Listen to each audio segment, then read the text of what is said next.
and little time, so I will start by going down the list, and hopefully we can get through as many of them, if not all of them. Will there be a place in the app to see how much of the total supply is still available for mining? Yes, of course. There will be on Pi Block Explorer initially, and maybe in the app later. Actually, there is already a place in the Pi Block Explorer called the circulating supply.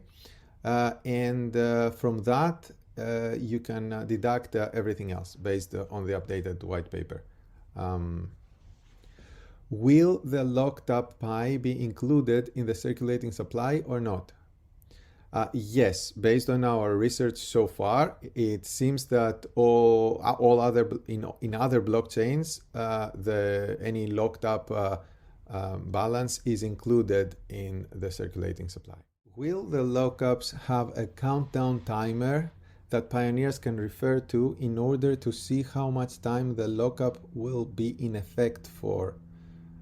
Yes, short answer is yes. There will be a list of all prior lockups and when they expire, and in that list you will be able to also see how the calculation, how they affect the calculation of the total lockup booster. Suppose I am KYC'd and created a wallet 3 days back, but I forgot the private key and can't create a new wallet due to the 1 week limit. What if my Pi balance is transferred to that recently created wallet where I don't remember the private key? I guess the answer to this question is that because we'll have this confirmation, so the person will just simply wait, rather than, if they really lost the key, they have to wait for a week before they push the button to say, I want to transfer to mainnet now. I want to start transferring to mainnet now. If they lose the key to their wallet after they pressed the button, well, that's similar to losing it at any time in mainnet. Yeah, there will be a process for changing your wallet for future transfers. And I want to make it clear, I mean, that's the nature of blockchain. Every good things comes with its own negatives. The fact that you have full control, non-custodial, is that there is no other way, for, like in the case of loss of keys. And what we can do, of course, is trying to design systems that try to prevent that. But the fact that it's a blockchain, it comes with those, its benefits and its disadvantages. And a lot of people lost their Bitcoin because of they lost their private keys. What can they do? They can't do anything. Unfortunate. Will there be a notification that will let us know in advance about the upcoming balance transfer so that pioneers can alter lock settings before the transfer is initiated and finalized in the mainnet wallet? Yeah, so we're thinking that there will be a button to initiate the migration, as I mentioned earlier. So after this button is pressed, then there will be continuous transfers that will be happening automatically based on the current lockup setting. So the lockup setting can be changed as many times as you want before you push that button. And once you push that button, the first transfer transfers will be happening whenever they're happening. And then if you're changing the lockup settings, the new transfers will be getting whatever the current lockup setting is. So there will be no surprise in that respect. If now in terms of notifications when you receive, probably there will be notifications. There's currently notifications to people on the Pi browser when you receive when you receive Pi. So in the same way, you will receive Pi and you will receive a notification that says X amount of Pi arrived in your wallet. Go check it out. And yeah, there will be a notification after at the moment of transfer. Is the system geared up to only have one wallet per pioneer, or will we be able to define and use multiple wallets inside of the app? So the initial preference we have is to just have one for simplicity, but in the future we can have multiple if we want. In fact, the design, I don't know if you remember, historically we initially had a different layout for passphrases and keys. The reason one of the reasons we changed to this new system that uses passphrases is because with the same passphrase you can have multiple wallets, and you don't need to have multiple private keys. You can have multiple Pi wallets. You can even have Bitcoin wallets if you want. So essentially you can have whatever addresses you want with the same passphrase, and that's why we find this new system that we created a lot more powerful. So technically it is possible. Product wise, let's get everyone to understand the system with just one wallet for now, and I'm sure in the years to come there will be reasons for extending it and expanding it, and all sorts of connectivities, and for security, for privacy, whatever reasons, people will be able to potentially create more. But I don't want to promise that right now. It will all be a part of a product design. Will there be a place in the app to see how many KYC users we have in the community? Yeah, the answer is maybe. The wallets actually are publicly viewable on the blockchain anyways. So at least the strict subset of people who've KYC'd and have already migrated to mainnet will be publicly accessible on the blockchain. So you can just count how many wallets they're there. But we may come up with an even nicer UI, maybe somewhere in the app or on the main page that just displays the count. Maybe we'll have a page that displays the count of KYC pioneers, the count of nodes, the count of people in with different things, the amount of Pi locked, like different stuff. But worst case scenario, just look at the blockchain and it's there. Okay, when and how will the KYC validator receive Pi rewards? The short answer is when we know how much these rewards need to be. But let me explain and clarify. So at the moment, we're asking pioneers to pay 1 Pi as the cost to their KYC process. Now, this 1 Pi needs to cover several validation steps that were taken by multiple people. So not just one validator. It's not enough that one validator says, yes, this is correct. It has to be at least several. There is an algorithm that decides based on how much they agree with each other and who says who agrees and the previous history of its validator. It depends. It will have either few or more validate or more consensus votes essentially necessary. So the steps may include things like verify that this ID is a valid ID of that specific country, or verify that this picture matches the picture on the ID, or verify or if the data was not, if our AI algorithm was not able to extract automatically the data from the ID, then we need to verify that this data actually matches the validator. A human validator will have to basically do that extraction. And we also may have to involve those validators with the potential name appeals that are happening, that pioneers have applied for. So that we can have a human basically review every appeal. Now, we need to let this process run and find what is the average amount of work that happens for every one person who KYCs. So we have to let at least several thousand people finish KYCing first to get an accurate estimate of that number, so that then we can assign a value to how much Pi each one of these steps will be attributing to the validator. So for the time being, all that Pi that is accumulated goes into a pool, and once we have the accurate estimate of the amount of Pi that needs to go into each piece of work, we will start distributing it out. And the format of, I mean, first of all, to split the pieces of validation is the design is, I think, probably previously communicated, is to have this design protecting the privacy of people, because it's splitting the work, not just one validator validate the whole sets of data of one, KYC, one pioneer who wants to go to KYC.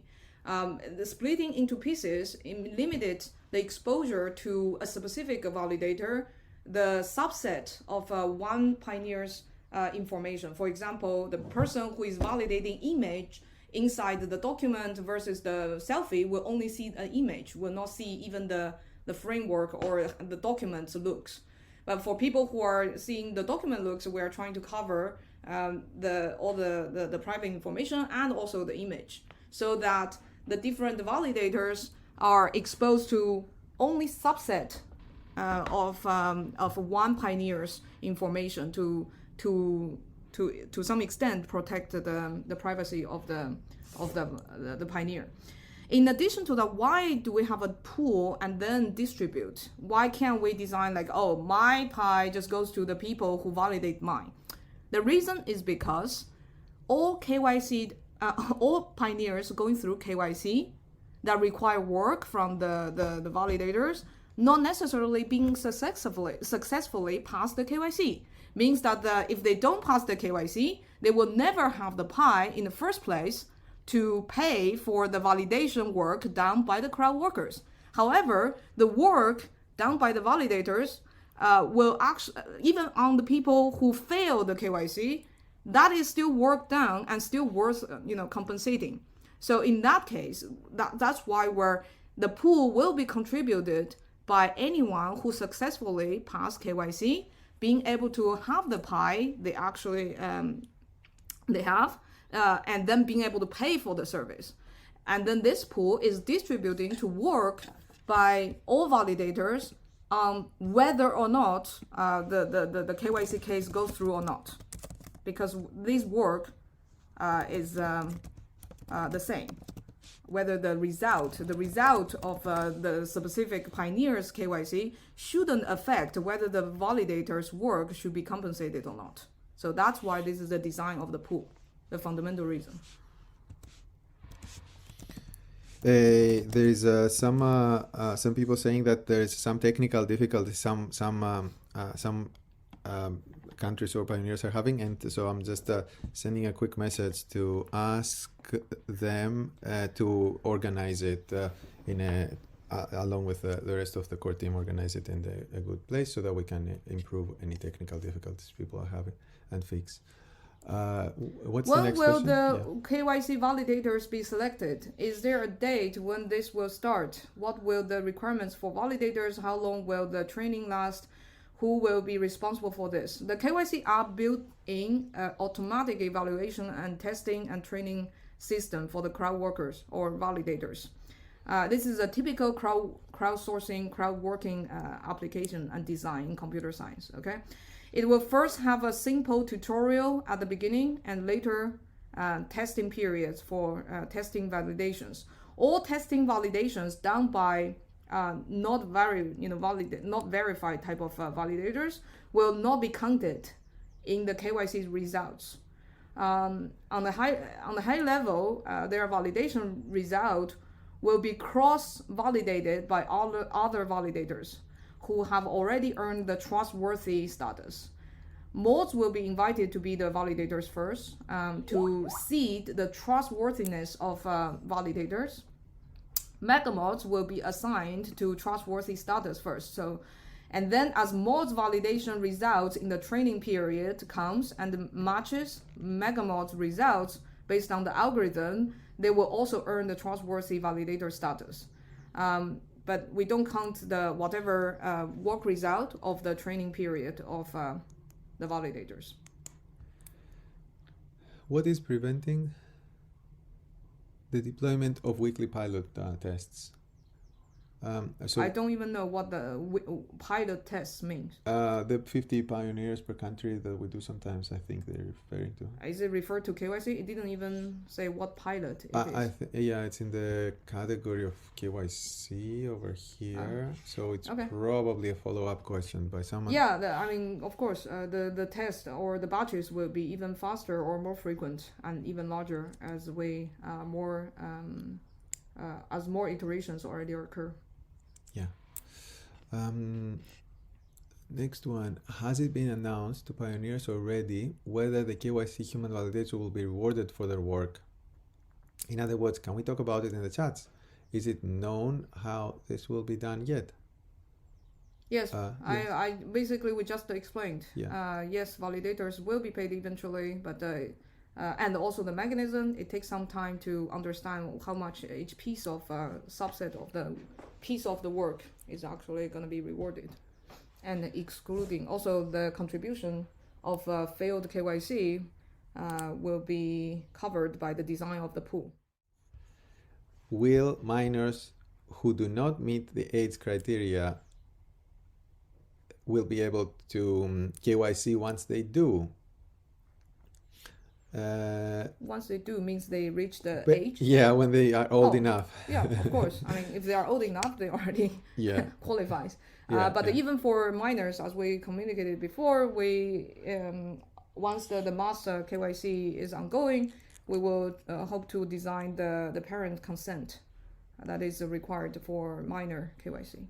Okay. Yeah, so this way they can KYC along with their parents, and the parents can consent for the kid to KYC.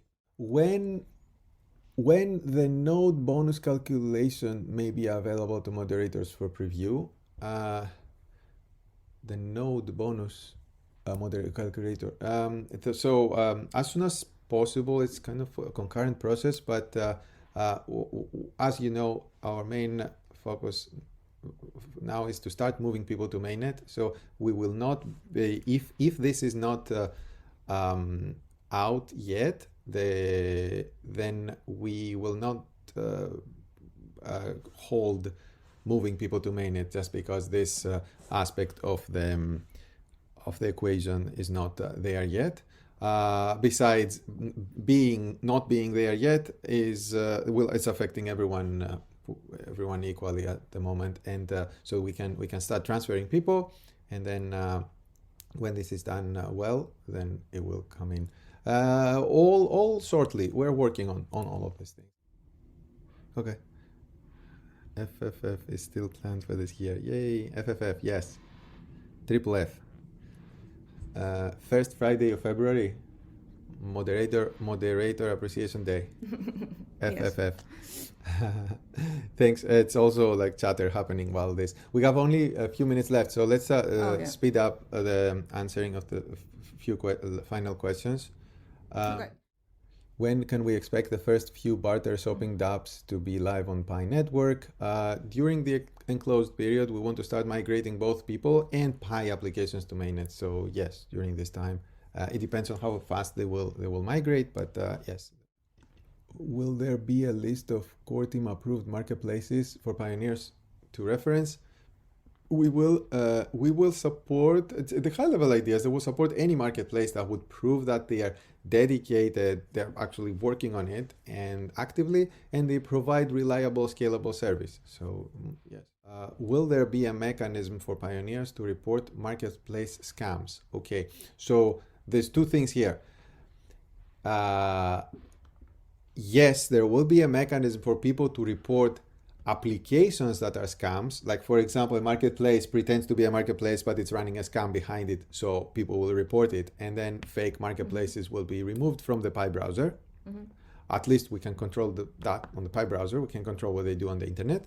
But scams within a certain marketplace or any other app are supposed to be handled directly by that specific marketplace or app. Exactly. So, and now if you say that if a specific marketplace is constantly not doing a good job in detecting this or protecting pioneers, well, they may at least in the beginning, get a warning from us, and there may be other consequences too. But our goal is overall to work along with the developers to create the future, not to penalizing them. So, and also, for example, you got like on eBay, there are potentially it's a typical classic marketplace, and then potentially people get scammed by someone. Seller, yeah. Seller. The seller reputation. Yeah, seller reputation is the thing that is kind of for users to be wise and choose. It's just like when you visit website, the user needs to be put on your careful eyes to look at whether this is a scam. You don't blame the browser of Chrome, and you don't go to Apple and tell Apple, hey, I got scammed because of inside this eBay I got this merchant scammed me. Yeah. One important improvement that Pi can offer over eBay and other places is that people can potentially have a global reputation on Pi. Exactly. So, what we can do is designing the social and system-wise ways to try to prevent it happening, but it's still on the individual user being able to decipher which one is more scam, just like when people visiting websites. Okay, there is some questions about nodes by Anonymous. It's already 10 o'clock, but okay, I'll go really quickly. Maybe the high level idea for these questions is that the focus of this period is to get the nodes up to speed as well, so that all the nodes are ready to migrate to the mainnet now. So when Open Network starts the first day, these nodes will be able to essentially take the blockchain and participate in the network. So you will see during this period of enclosed mainnet a lot of improvements in the node application itself. How many nodes are currently active? Well, it's a lot. There's more than 70,000 potential nodes active each day. I mean, the 7,000 is what I checked for yesterday, more than that. But we haven't approved the new nodes in a long time. During the enclosed mainnet, we'll approve a lot more nodes and possibly even allow anyone who wants to be a node to automatically, or like no approval anymore, automatically become. But then all the nodes that have higher history, more reputation, they will obviously be programmatically, other nodes will trust them more. Let's see, what else can I see quickly? Yeah, other questions like node operators to automatically join the chats. Similar, we wanted, first thing for the chats is to split them out as a separate app, and then it will be a continuous addition of users. People are asking what's about the same IP.